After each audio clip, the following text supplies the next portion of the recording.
and strategy. You can just say founder because Strategy, I like the person.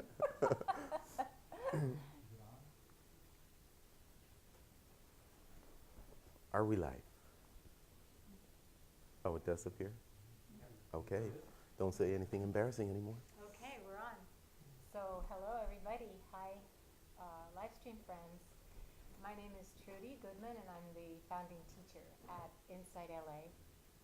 And I'm really thrilled to introduce my beloved husband, Jack Kornfield, who is on our board at Inside LA and the founder of Spirit Rock Meditation Center, and Gabriel Stauring, my dear friend, who was for many years, the last 10 years in fact, the director of iAct, a small but mighty anti-genocide group.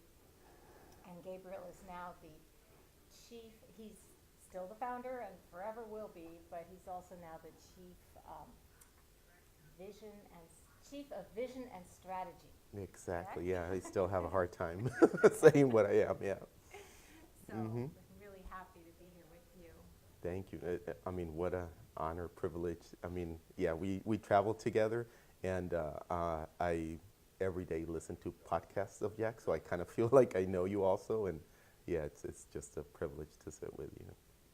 Yeah, I had the really great privilege, honor to travel with Gabriel and his team to the refugee camp Gozamir in eastern Chad, right along the border of Sudan, of Darfur, and where the people fled Darfur right over the border into Chad. There are now about 400,000 people living in a series of 12 camps, and I had the pleasure of visiting Camp Gozamir and helping to bring mindfulness to the preschool program, Little Ripples, and the soccer program.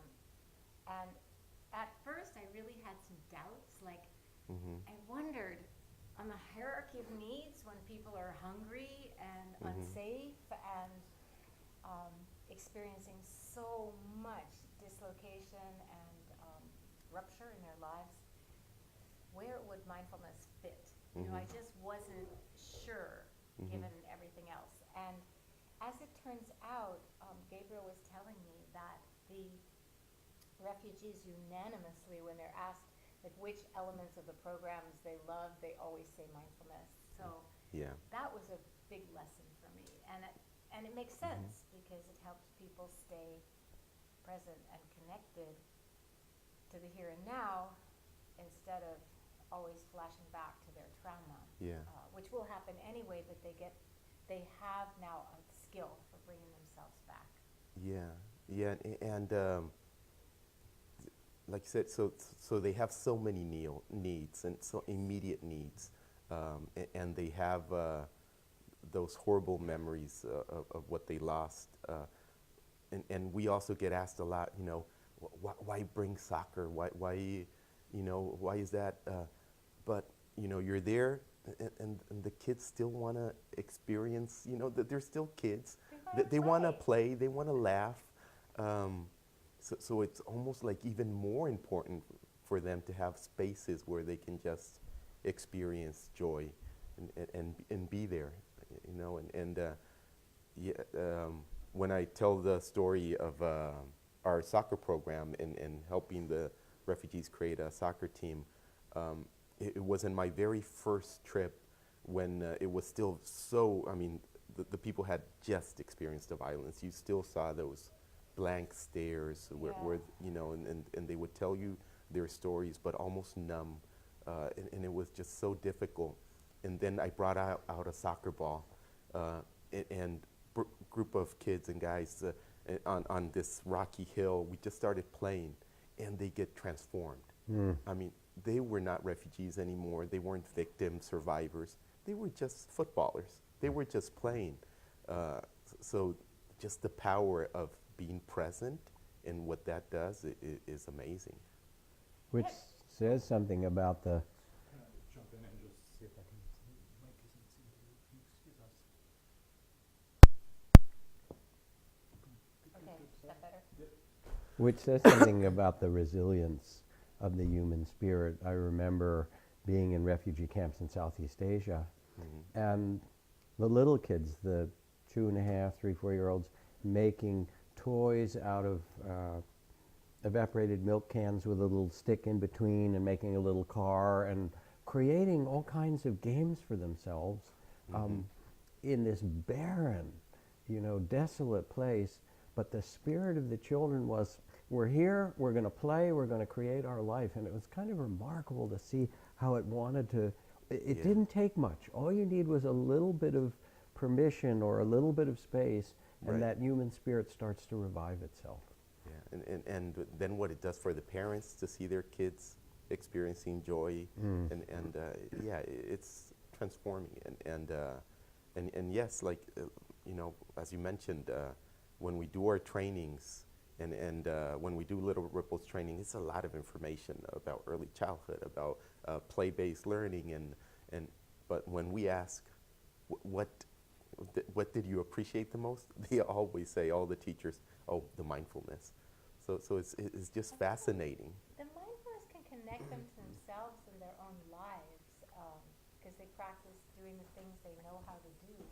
I was really touched, though, when you talked about what happened when you brought out that soccer ball. It just made me cry, and I think that's sort of how compassion works too. That our hearts get touched. We recognize.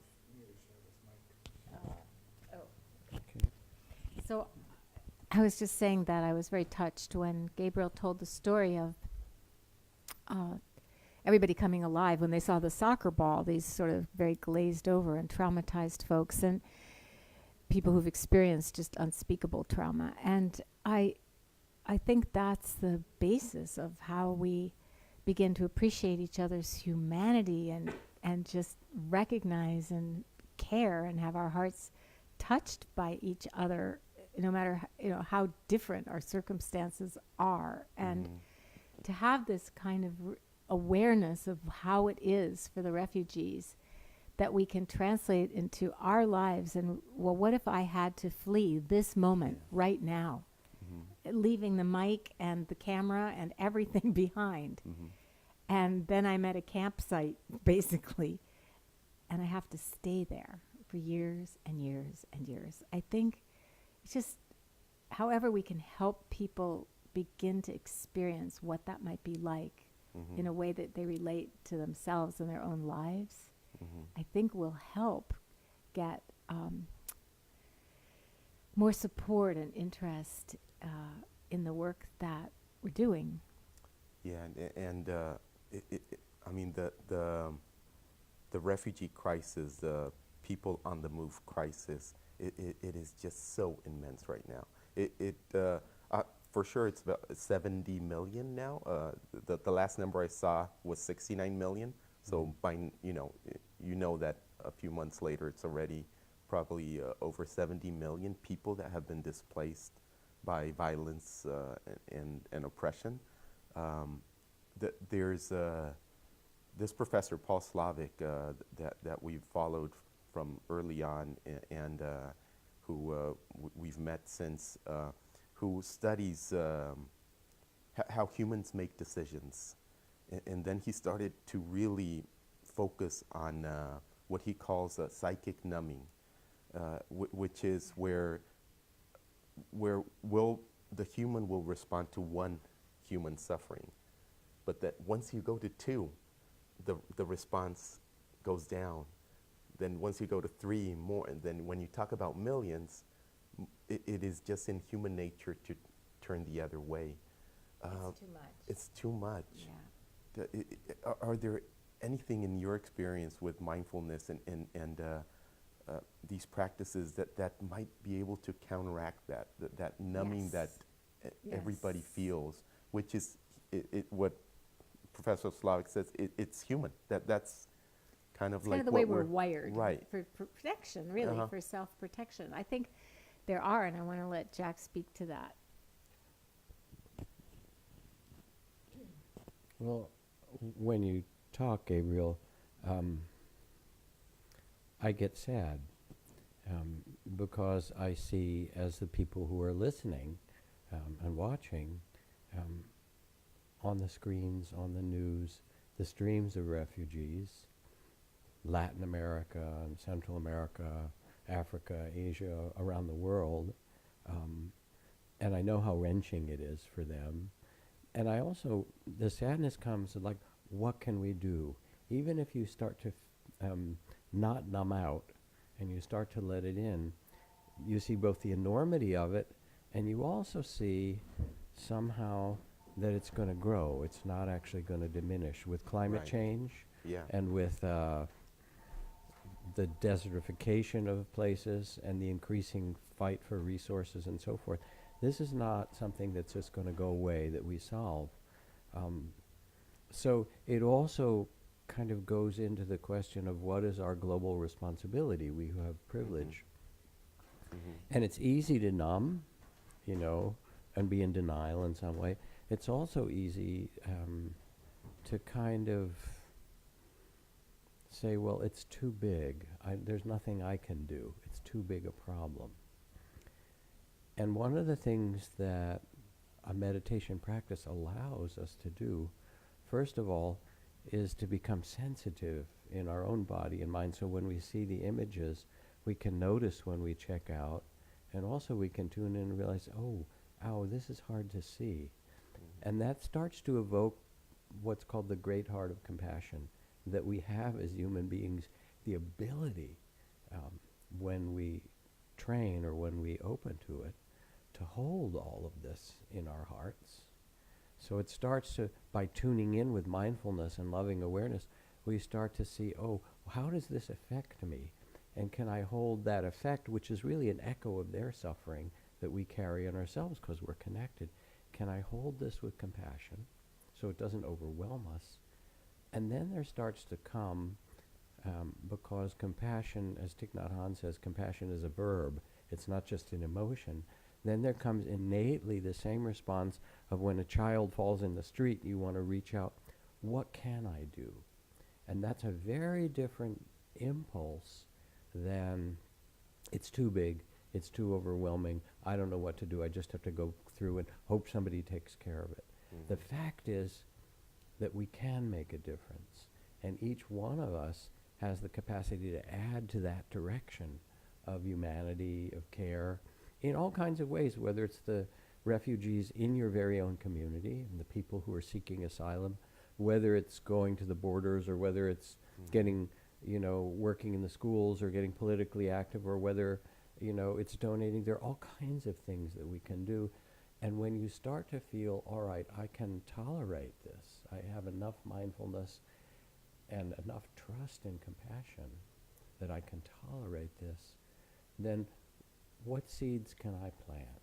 And you start to realize that that actually feels better. It empowers you to realize I'm not a passive victim of what's happening in the world.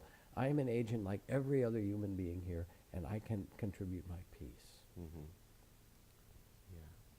I've loved, I love the planting of the seed. At iAct, we really believe in that sometimes we're not sure what will happen after, but we're going to do our little thing here, and we're lucky that, we've just been at it for so long that then sometimes we do see the fruits, and it's beautiful, but we're okay also with not seeing it. And I've heard you also say how, the world is so immense that we might, we can't go save the world, but if we take care of our little garden, that if we each take care of our little garden, all those gardens add up, so, yeah. And I think that little garden, it's not just the little garden outside our front door, that we, because that's another tendency we have to kind of be able to put our arms around a few people in our lives or a space, but to be able to widen that embrace and use the practice, as Jack was saying, to be able to hold more and more of the suffering of other people, not hold it in the sense that we have to fix it, but that we're not afraid to see it. And that the seed that for me helps the most is to do something, anything, something, one thing, even if it's just to tell somebody about iAct and the work that you do, empowering refugees to, because that's the thing, the refugees, you're training the refugees to do these programs themselves, and to me, that's also a beautiful expression of compassionate care. Just seeing the need for people to have a sense of, ownership and independence of a project, that it really comes from their impulse and not, what is it we say, from the bottom up, not the top down. Yeah. That it's not just, nice white people visiting and imposing their views or anything like that. That's Yeah, really important. Something that was very eye-opening from the beginning, and we just see around the world now that we've been looking at other refugee settings, and is that that after they've lost so much, then they get to a space that is supposed to be safe, and it's supposed to be for them, that the world is responding, be it a refugee camp, site, or any other of the new ways that they respond. But then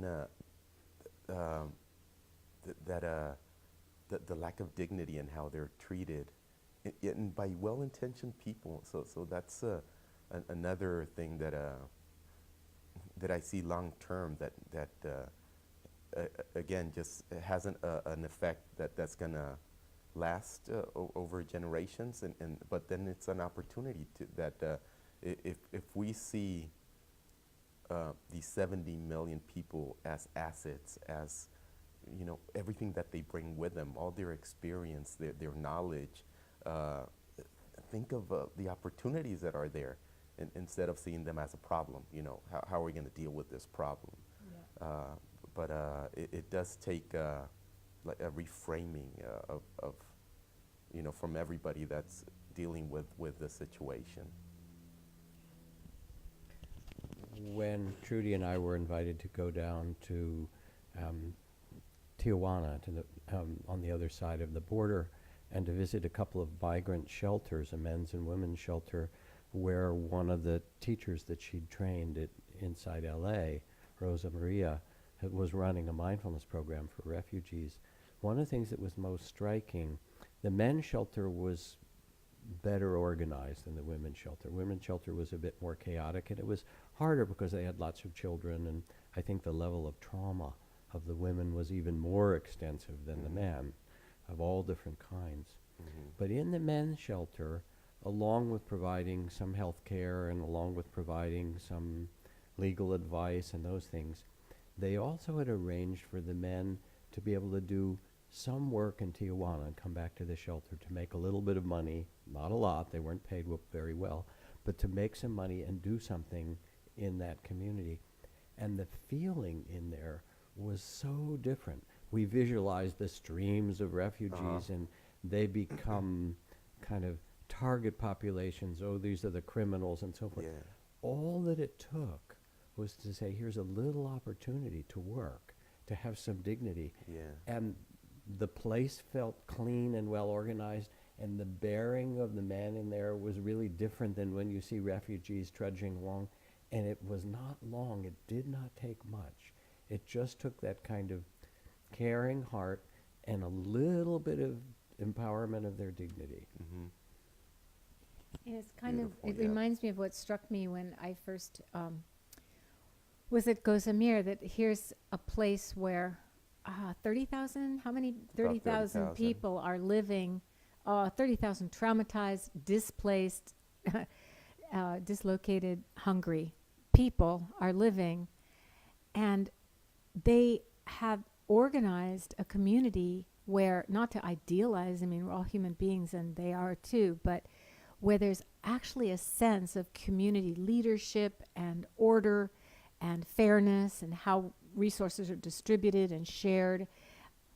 I found that visible from the littlest children who, when they were given their food at the Little Ripples program, there would be maybe 6 children sitting around one bowl of rice with some lentils in it, and nobody was grabbing, nobody was pushing, everybody was just respecting each other's, and these are 3-year-olds, respecting each other's space and eating quietly, and that too is such a tribute, like Jack was saying, when people are given the opportunity to feel their dignity and majesty and brilliance just as human beings. what is manifested even in these really dire Yeah. circumstances is a tribute to what's best about human nature among these people who've been all part of what's worst. Yeah, so some people would tell us when we first started going to the camps and we'd be posting online that we showed too many people laughing, and we're like, yeah, you know, I mean, they're human. Yeah, They're just like us. and they love, if you sit with them for a moment, I mean, they you know, they're going to share all of what they're, you know, we talk about Umda, our good friend Umda, who pretty much, you know, helps us run all the programs in the camps. Amazing. Anything he can do.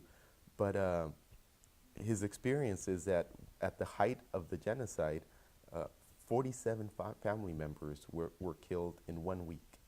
So in just 1 week, he lost 47 family members. And again, psychic numbing, that number is so big.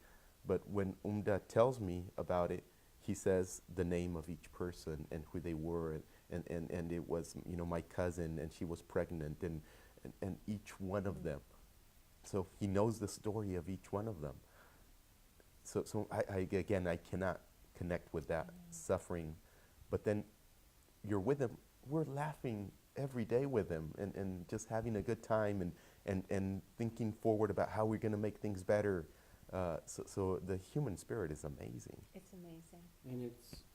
And that's a little bit what I've heard the Dalai Lama say, who, again, is in exile, can't go home, hears every week people walking on foot over the Himalayas who escaped from a prison from the Chinese Communist Army, or who were tortured or whatever. And he says, they've taken so much from us. Why should I let them take my happiness?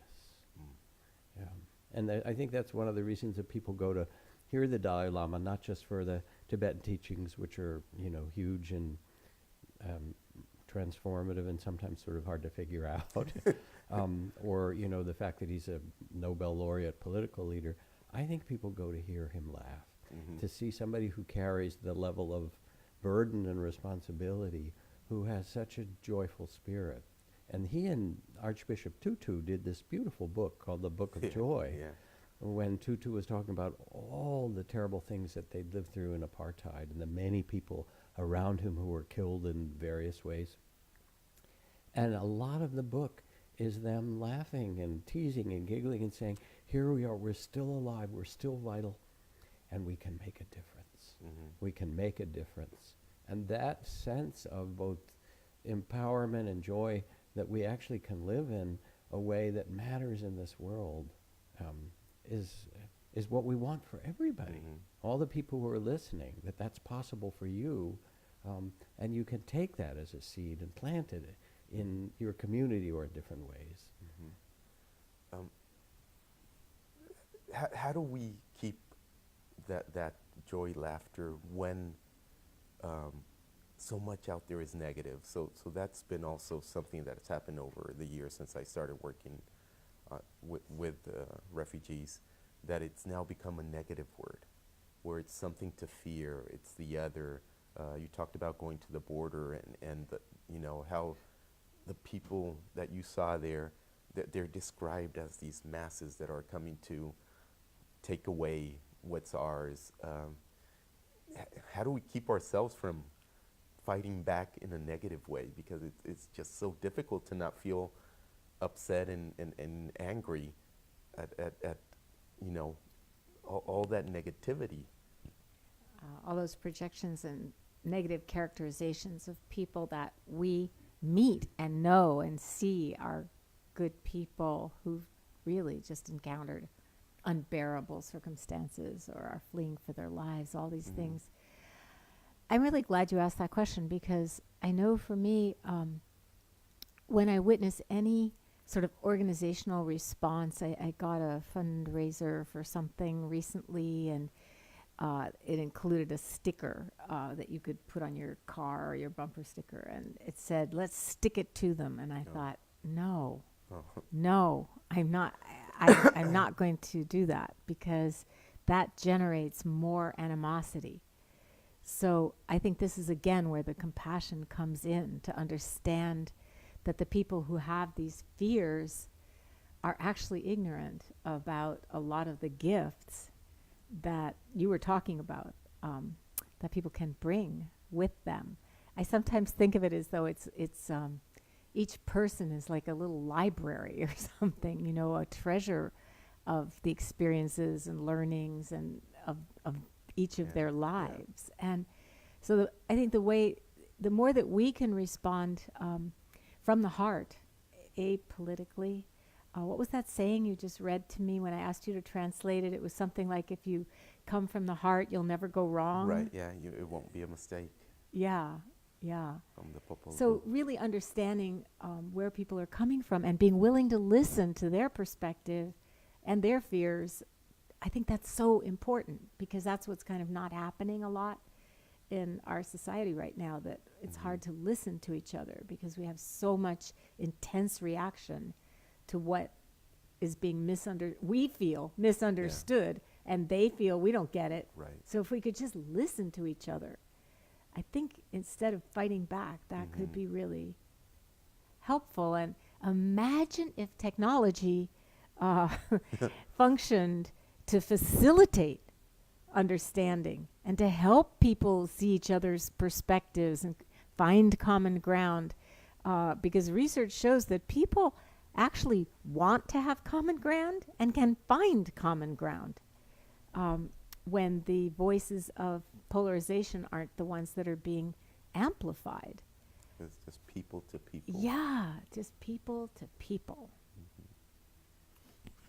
There's a passage from William Blake where he says, if one is to do good, it must be done in the minute particulars. General good is the plea of the hypocrite, the flatterer, and the scoundrel. So, you know, the ideas of good are one thing, but to actually feed the soul or the heart and to live in a different way means to find your particular way that you can make a difference, and one-to-one or person-to-person. And I think in my life, for example, we adopted some families of refugees who lived in, you know, very limited economic situations in the Bay Area as part of what our family did. And for 20 years, we helped guide them, supported them a bit, helped their kids get into school, you know, and so forth. And it was tremendously satisfying. It didn't take that much. And when you talk to and get a connection with the person who's come here and applied for asylum, or in your community, or in your spiritual community, whether it's your meditation community or the church or synagogue or whatever you belong to, in that community we say, well, we want to help refugees, and then you start to look around and realize that there are people who are working on the grounds and who are helping, who actually are refugees, and you start to, let me hear your story, what's happening for you. It doesn't take that much, and it just starts to transform you. As oh yeah, this is just somebody else who's on the same amazing human journey that I am. It's both satisfying, it satisfies some very deep sense that we need to make family of the world. And then there's the other thing I wanted to say, which it's a story I tell very often, but it's, well, it was one of the most transformative things that happened to me in my life. I had a wonderful teacher named Mahagosananda that Trudy knew as well, who was nominated for the Nobel Prize a number of times. He was kind of the Gandhi of Cambodia, and we worked together in Cambodian refugee camps.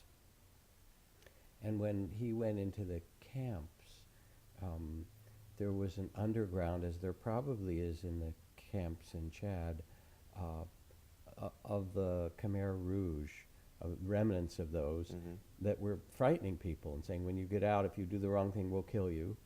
And he opened a little temple in the middle of the camp.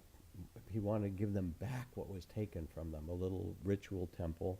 And they said, the underground Khmer Rouge said, if anyone comes, when you get out of here, you'll be shot. So many people were killed. He rang the bell through this camp. It was 100,000 people. It was a big camp. and 25,000 people poured into the square.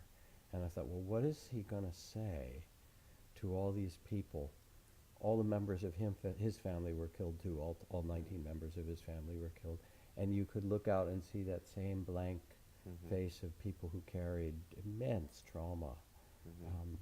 And he put his hands together and he began to chant the earliest verses of the Buddha: hatred never ends by hatred, but by love alone is healed, in Sanskrit, Pali, and in Cambodian, over and over. And pretty soon 25,000 people were singing with him and weeping. And then he began to lead people back to their villages when he could. But he said, you can't go in the back of a truck or a bus. You have to walk, and you have to practice loving kindness and compassion with every step. So you reclaim your land and you reclaim your heart. And so for 15 years, with a bell in front of a line of 1,000 refugees, they'd walk all the way through the killing fields and so forth back to villages with them chanting that chant, hatred never ends by hatred. And it was a way of empowering people and speaking a truth that was even bigger than their suffering, that they could rest in this reality. This is the ancient and eternal law, goes the verse. So, and it's the work you're doing. I love the They got the to go walking home and They got to too, go home. which is But different. it took them Yeah. 10 years. Yeah. It was not 40 years Right. or something, but Right. after 10 years, they started, 10, 15 years, they started to be able to go. It took a long time. Love it, and then I mean, I just love that. I don't know. I could envision the walking and the Right. You could and the imagine chanting Buddha, and if he had a chance to take them yeah. back, they would Yeah. sing on their way Yeah. back. Oh, They had absolutely. their song. yeah. If they were safe and could travel safely, they would walk back with so much joy. Yeah, I always, from when I started going, kind of dream about that day and how I'd love to go back with them. Oh, And yeah. someday. Yeah. Someday. Yeah, and I also I do think that things will swing the other way in refugees, and this movement of people will be seen in a different light. That it won't be the other, and what we should fear. That it'll again be like they're part of us, and it might take some time, and That's a great vision. a lot of people tending their garden. Yeah, yeah. But I think it'll happen. Yeah, no, that's a great vision.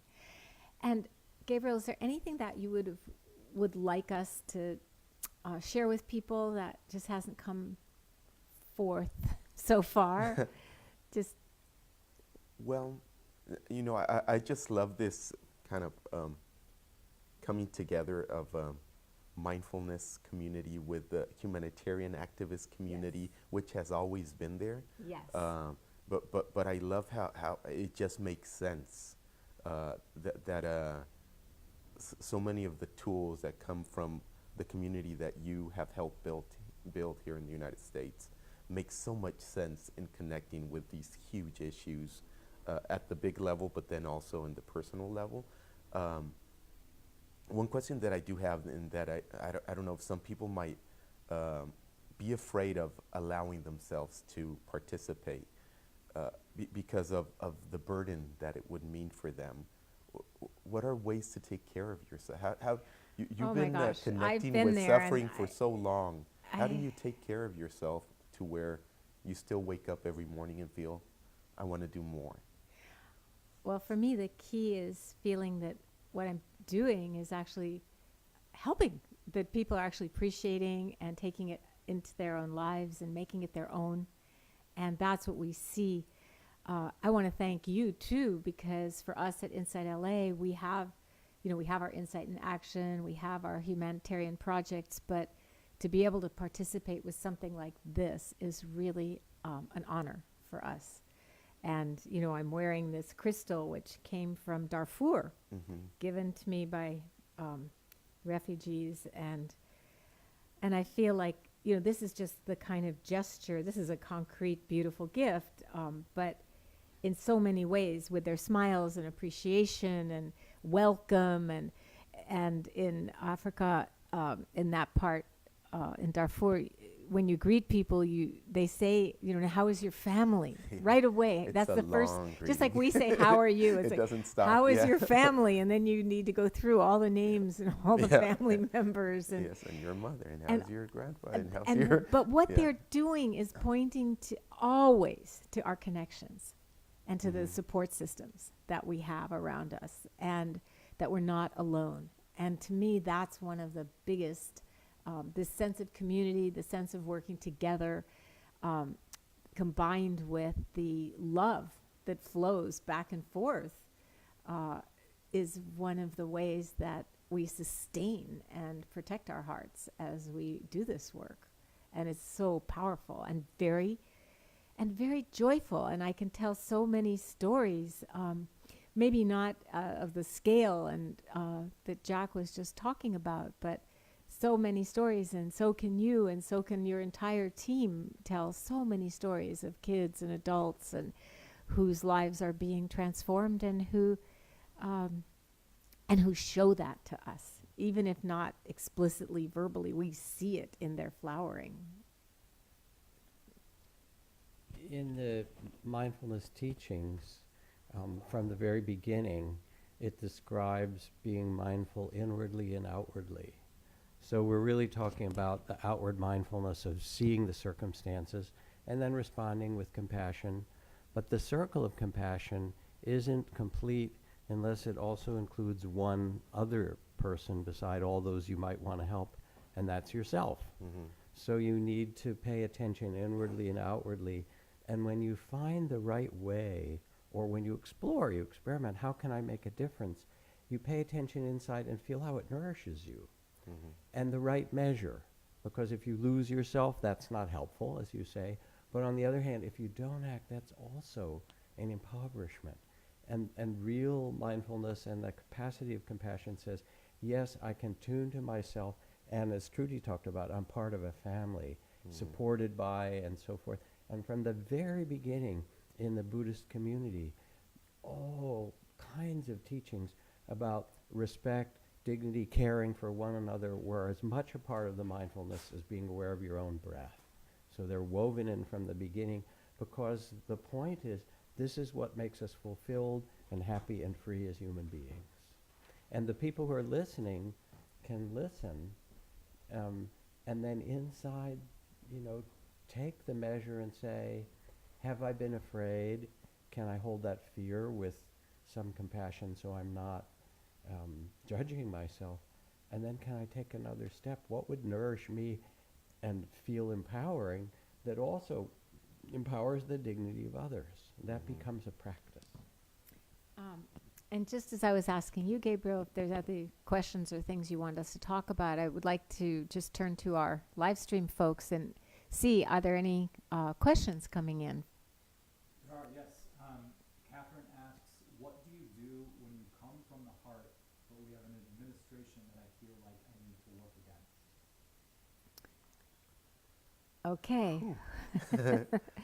I think I'll just say for myself, you do what we're doing, which is to find an area or several areas, depending on your time and resources, that that you care about, that you feel is being either overlooked or disparaged or worse by our current government, and do something, volunteer, write a letter. I find just doing one thing is so helpful. Whether you call it resistance, whether you call it volunteer work, it doesn't matter. But it will answer, I think, that need to feel that we're addressing some of the problems that are not being addressed in our country. Yeah, some action, doing something. Yeah. It is just huge. I mean, not everybody needs to go to a refugee camp and leave everything. And we have a friend through Facebook that started following the Global Compassion Circle. He's a professor of geography. And he's just using all the material to teach his students. So using geography as the vehicle, but then he's telling the story about, okay, where is Darfur, and what are And what are the happened. conditions there, and now he's right now he's going to start a lesson on food for that region, and he's using what we posted about the refugees and what they eat and what they don't have, and connecting it.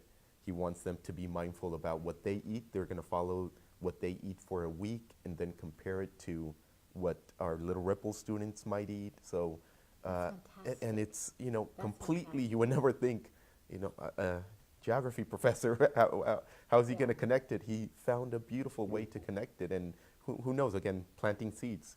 Who knows how many of his students will pick it up and do more.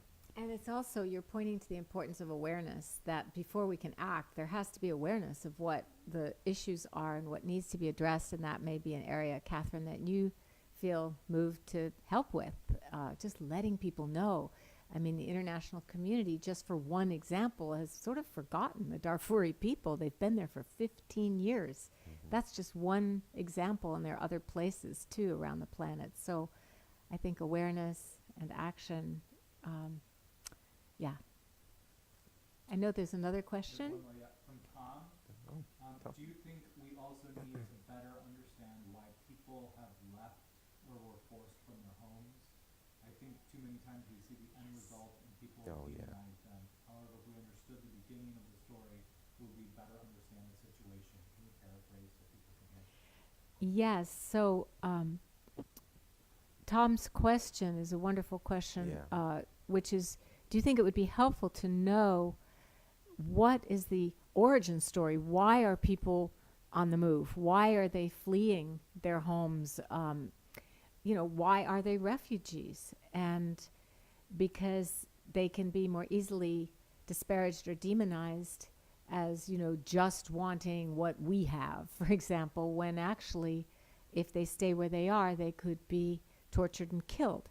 And so that's one extreme. But do you want to answer that, Gabriel? Yeah, I think that is so important, to know that they didn't choose to be refugees. Nobody chooses to be a refugee, you know, or an internally displaced. These 70 million were displaced because of violence, oppression.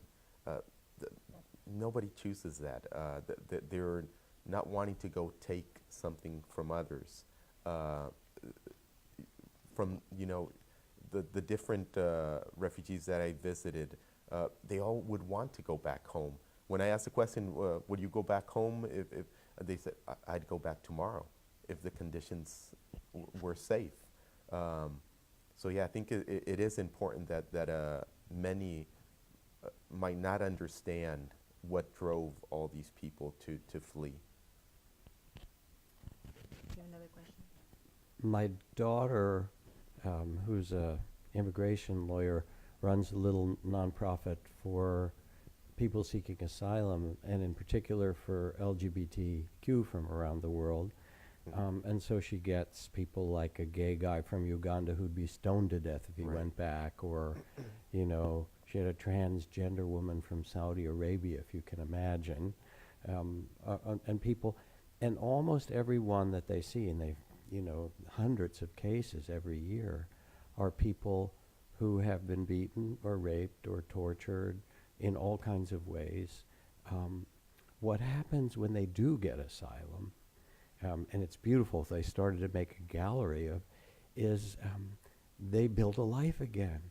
And they do creative work and creative art, and they make families, and they, and all the things that we love and that make our life satisfying, those seeds are in all these people who are fleeing, and they don't need much. Just respect and a little bit of safety to start to flower again. It's the most rewarding thing to see. And so I love your vision, Gabriel, of these people, the refugees in Chad, walking back eventually to their land and to their villages, with some song and dignity, and reclaiming, you know, the place that's their birthright in some very deep way. But in the meantime, as we, you know, as you who listen, as we encounter or choose to direct our attention to this growing number of refugees, we can see them in a different way. Not that, oh, we're the privileged people who are going to help you, but we're in this world together, and you have the same motivations that I do. You run away from things that are dangerous for you, your children, your family, and you have dreams. You have your possibilities. You have that library inside that Trudy spoke of. And to see with those eyes makes things very different. Yeah. What we wouldn't do for our own children. I mean, That's exactly what Right. I was going to say, and it was also in response to Catherine's question. What the government isn't doing. I mean, anyone who's experienced a child, screaming because they're hungry, yeah. and panicked because they just have to eat right now because they're that hungry. Anybody who's experienced a child suffering in any way, but especially just being hungry, the desperation to feed that child. Mhm. And yeah, there's another question, right? There is, yes, from Goodman. It seems to me that many people try to protect their heart by separating themselves rather than feeling the connection. What can I do to understand them and not feel separate and different from them? That's a beautiful question. The question is about people feeling that the best way to protect themselves is to separate themselves from and feel, that suffering doesn't touch me. And so Goodwin's question is, what is the best way to be with people who have created that sense of separation as a defense or protection? How can I be with them without feeling that I'm different and separate from them? One of my favorite quotes is Joseph Campbell's participate joyfully in the sorrows of the world. So from when I started working on this again, Darfur created this huge movement of activists. And many organizations were formed, formal and informal. And then over the years, many have left, and there's been like burnout, and for some reason, our little group has stayed around. And from the beginning, we went the opposite of. I was trained in kind of social work type here in the U.S. and they would teach you separate yourself from the families you're visiting. To don't let yourself get emotionally connected. And for me, that just didn't make sense. For me, the rebel in me would say, no, I'm gonna go the other way, and it's the way that we encouraged people that joined iAct to just connect. Allow yourself to feel, and you would think that would bring burnout, but on the contrary, for us, it becomes where there's just no choice. We're gonna continue the work because now they're like family. They're like us. So I wonder if we have this misconception of that if you open your heart, you're going to be so hurt that you can't Yes. continue. Yeah, And I it think might just be a misconception. you're describing a completely opposite process where by letting yourself feel and encouraging people who are doing this work to really feel fully that those feelings are actually what wind up connecting you and feeling your common humanity. And that's a source of sustenance, of nourishment, that supports our hearts instead of overwhelming them. Yeah, thank you. I also felt, if I understood the question, that there was a dimension of it about how to deal with people who have distanced themselves or aren't there. And my first response is to love them and to say, I too have been frightened. I'm afraid that I would get overwhelmed. This is really an overwhelming circumstance for our planet and for the people, for us as human beings. And again, with climate change and increasing warfare and various things like that, it is overwhelming. And I can understand that because you need to get in touch with the place that's just like them and you. It's not that they're different than you. And you say, yeah. And when they feel the love, yeah, you're trying to protect yourself. We do try to protect ourselves as everyone else. And then you can say, and what helped me was to meet one person, was to reach out. This is what changed me. I felt that too. And there's some way, in which if you do it out of respect and love, you know, thank you for trying to protect yourself and your heart. I understand that we all do. And here's maybe a way you can do that. You can Yeah. protect yourself and also come from a place of love. Yeah. Love it. Do we have any other Well, questions? Okay. I would encourage everybody to visit Insight LA's page. You guys do so much, and I love that it's active. I just see, you know, working with incarcerated communities, and it's just amazing. And yeah, I think again, also a misconception might be that by being, you know, that meditation is non-active and that mindfulness is. Yes, that's it. I think people will find that it can be completely the other way around. Yeah, yeah.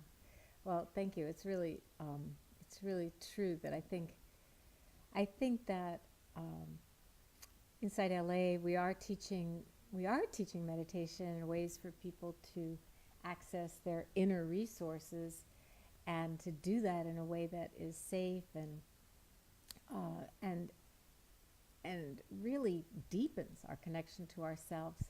To be able to do that connects us then to everybody more. And we just naturally, we see what needs to be done. That's the mindful awareness part. And then we feel the loving connection, and we want to be able to do something. Anybody who's watching this wants to be able to be part of the solution. And I'm grateful to iAct for the work that you do, for the way that you do your work, and for just being the loving people and team that you are. Another in the teacher of yours world. is going with us in less than a month I to these camps, know. Teresa. I know. And she, I mean, we already love her and know that she's going to be great out there.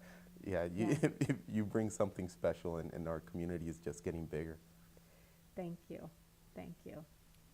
And I just want to add, the two of you are a little bit part of my best dream. Because from the very beginning, while I knew I needed to learn about my own inner life and meditation and, you know, how to deal with being a human being in a decent way, from all the Buddhist training I've done, I've always had this also longing to make a difference in the world as an activist or as a response. And you two carry this vision of the things that are almost the most important things for me in life. And so I want to thank you both. Oh, It's beautiful. Thank you, Jack. Thank you, Jack. I know. A little bit of your dream? So special. Thank Yeah, you. at least a little bit. Great. Thank you. Thank you, both of And you. thank you, everybody, for coming and joining us. Thank you so much.